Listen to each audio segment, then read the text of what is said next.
Okay, what you can see here are size 3 and size 4 Vicola jars. Some of these are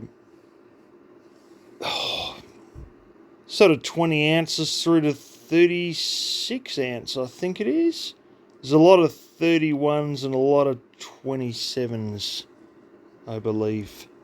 The one you can see on the left there, that's actually original Vicola boxes. These are now known as Fowler's Vicola. Most of these are Fowler's brand.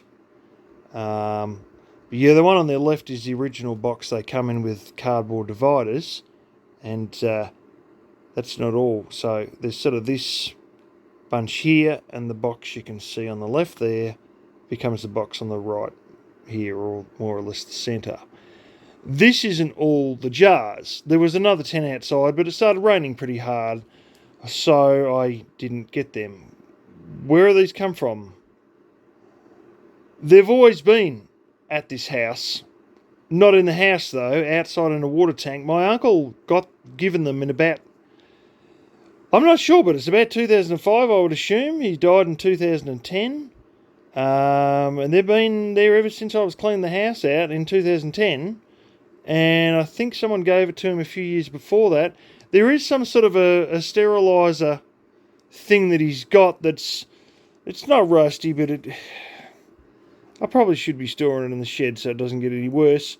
But that was out there. But all these boxes these are in, most of the boxes are all collapsed of years of rain blowing in and being out in the frost. They don't sort of last. It turns out there's about 95 size 3 or size 4 Vicola jars. There's one that's like the giant 4 1/4, but you can't really get lids for those very easily. And they don't make them new, and they want some stupid price for them second hand. And I've only got one jar like that. And there's a few of these Aggie utility ones that are sort of like they've got the strap that goes into the bottom, and it's like a screw thread on the top.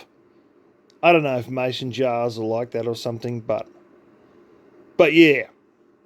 Long story short, I'm cleaning out these 95 jars that, with the addition of other gherkin jars, and there's even a couple of wine bottles involved, we've got basically 100 jars that are usable. It might actually be about 105, to be honest, because there's about 5 big gherkin jars. And these ones these Aggie utility that I can't get the lids for, I have got these other plastic covers that go over them. So they might be used to have dehydrated food put in them. Me and somebody else are going to be doing a lot of preserving, pressure canning, and dehydrated food.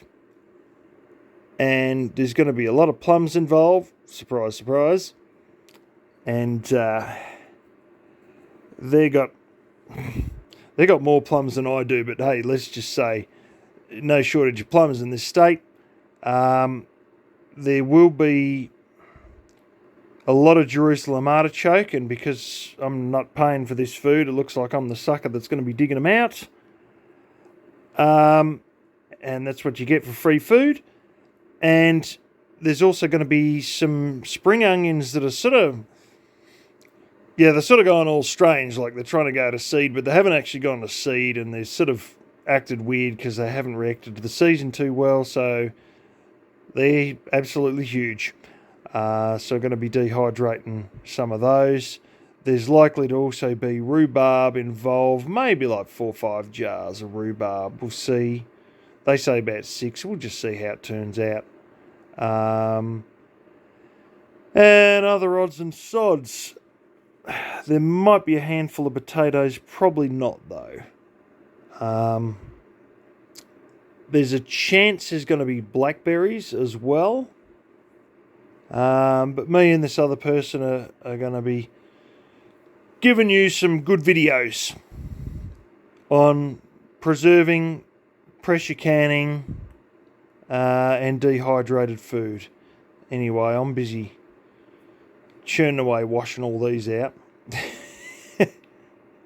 in between, having gone to the dentist and doctor's appointments, and it's sort of good to have a break from house renovations for a while. I have another 2 more videos of house renovations that I'll put up, and a few other talks on bits and pieces that'll probably go up in the meantime. But I'll just sort of give you a heads up to what's going down.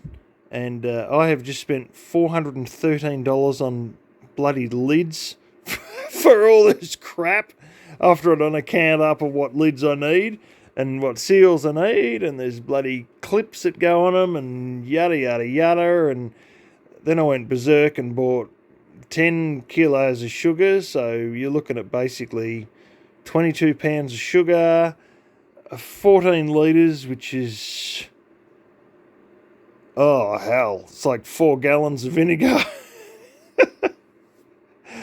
Yeah, it is about 4 gallons of vinegar, and 4 containers of salt. And I was worried that that was like the second trip I'd done. I said maybe I should do a third, and the other person said, "Are you friggin' nuts? Like, we're not that far from shops that it's a big deal." So anyway, she's going to be an interesting little show. I thought I'd explain all that to you, and yeah.